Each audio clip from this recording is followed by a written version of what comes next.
Sua história atravessou mais de 3.000 anos. Seu nome foi cantado em salmos, gravado em pedra, repetido por profetas e mencionado até nos evangelhos. Ainda assim, há algo que intriga historiadores, teólogos e estudiosos até hoje. Como um homem capaz de feitos tão grandiosos e de erros tão profundos pôde ser chamado de um homem segundo o coração de Deus? O que havia em Davi que o diferenciava de todos os outros reis? Para responder a essa pergunta, precisamos voltar ao início, aos campos esquecidos de Belém, ao som de uma harpa sob o céu noturno, e ao coração de um homem que, mesmo quebrado, nunca deixou de buscar a Deus. Desde os primeiros séculos da tradição hebraica, quando escribas copiavam cuidadosamente pergaminhos à luz trêmula de lamparinas, um nome começou a se destacar não apenas como o de um rei, mas como o de um homem cuja relação com Deus parecia desafiar todas as categorias humanas. Esse nome era Davi.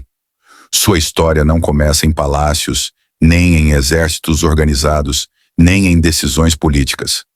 Ela começa no silêncio. Começa longe do poder, longe do prestígio, longe até mesmo da expectativa humana. Começa nos campos de Belém, em uma região rural da antiga Judá, em um período histórico marcado pela instabilidade, pela violência e pela constante ameaça de destruição. Por volta do século XI a.C., Israel ainda não existia como um reino consolidado. Era uma confederação frágil de tribos, unidas mais por tradição religiosa do que por estrutura política. O período dos juízes havia sido marcado por ciclos repetidos de crise. O povo se afastava de Deus, era oprimido por nações vizinhas, clamava por socorro, e então surgia um líder temporário. Não havia exército permanente, não havia capital fixa, não havia unidade nacional. Escavações arqueológicas realizadas em regiões como o Vale de Jezreel, as planícies costeiras e o território filisteu revelam cidades fortificadas, armas de ferro e sistemas avançados de guerra pertencentes aos inimigos de Israel. Entre eles, os filisteus se destacavam como a maior ameaça. Originários provavelmente da região do Mar Egeu, os filisteus dominavam a metalurgia do ferro, algo que os colocava tecnologicamente à frente dos israelitas, que ainda dependiam majoritariamente do bronze. Textos bíblicos e evidências arqueológicas mostram que, em determinados períodos, os israelitas sequer tinham ferreiros próprios, sendo obrigados a recorrer aos filisteus para afiar ferramentas agrícolas. Esse detalhe revela o grau de submissão e vulnerabilidade em que Israel vivia. Foi nesse mundo brutal, incerto e instável que Davi nasceu. Ele era o filho mais novo de Jessé, um homem da tribo de Judá. Na estrutura familiar do antigo Oriente Próximo, o filho mais novo tinha pouco valor social, enquanto os mais velhos herdavam responsabilidades, terras e prestígio. O caçula era frequentemente relegado às tarefas mais simples e invisíveis. Davi foi designado para cuidar das ovelhas, uma atividade vista como inferior, solitária e perigosa. Pastores viviam expostos a predadores, ladrões e às condições extremas do clima. Mas foi nesse isolamento que a identidade espiritual de Davi começou a ser moldada. Longe dos centros urbanos, longe das disputas tribais e longe das intrigas políticas, Davi desenvolveu uma relação singular com Deus. Os salmos atribuídos a ele revelam não apenas devoção, mas intimidade. Eles falam de medo, abandono, alegria, esperança, angústia, culpa e confiança. Diferente de outras tradições religiosas do mundo antigo, que tratavam os deuses como distantes ou caprichosos, Davi se dirige a Deus como alguém próximo, atento, pessoal. Ele conversa com Deus, questiona Deus, clama a Deus. Esse tipo de espiritualidade era profundamente incomum para a época. Muitos estudiosos afirmam que Davi ajudou a moldar uma nova forma de fé dentro de Israel. Uma fé relacional, emocional e honesta. Quando o profeta Samuel chega à casa de Jessé, enviado por Deus para ungir o futuro rei de Israel, o cenário parece confirmar todos os padrões humanos de liderança. Um a um, os filhos mais velhos passam diante dele. Homens altos, fortes, treinados para a guerra. Mas Deus rejeita todos. O texto bíblico registra que Deus adverte Samuel de algo fundamental. O ser humano vê a aparência, mas Deus vê o coração. Essa afirmação não é apenas teológica, ela é revolucionária. No mundo antigo, reis eram escolhidos por linhagem, força e aparência. Deus escolhe Davi por algo invisível. Davi é chamado do campo, ainda cheirando a ovelhas, sem imaginar que estava sendo observado por Deus há muito tempo. Ele é ungido rei enquanto ainda é um pastor. E essa unção acontece em segredo. Não há coroação pública, não há aclamação popular. Apenas uma promessa silenciosa que levaria anos para se cumprir.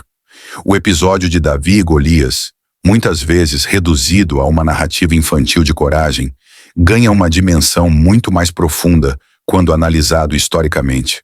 Golias não era apenas um gigante.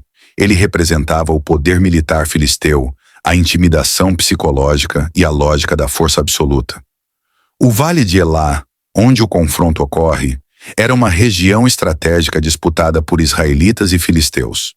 A batalha entre campeões era uma prática conhecida no mundo antigo, usada para evitar confrontos em massa. Quando Davi se apresenta, ele não o faz como soldado, mas como pastor. Ele recusa a armadura de Saul porque nunca havia sido treinado para usá-la. Em vez disso, escolhe a funda, uma arma simples, mas extremamente eficaz nas mãos de alguém experiente. Estudos arqueológicos mostram que fundeiros treinados podiam atingir alvos com precisão letal a grandes distâncias. Ainda assim, o texto bíblico deixa claro que a vitória não foi atribuída à habilidade de Davi, mas à sua confiança em Deus.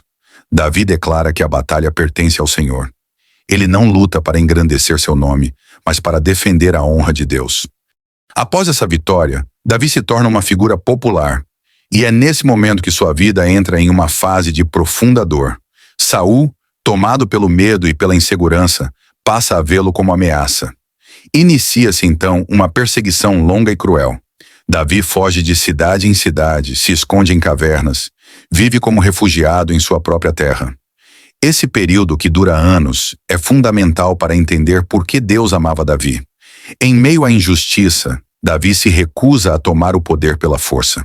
2 vezes ele tem a oportunidade de matar Saul e 2 vezes se recusa.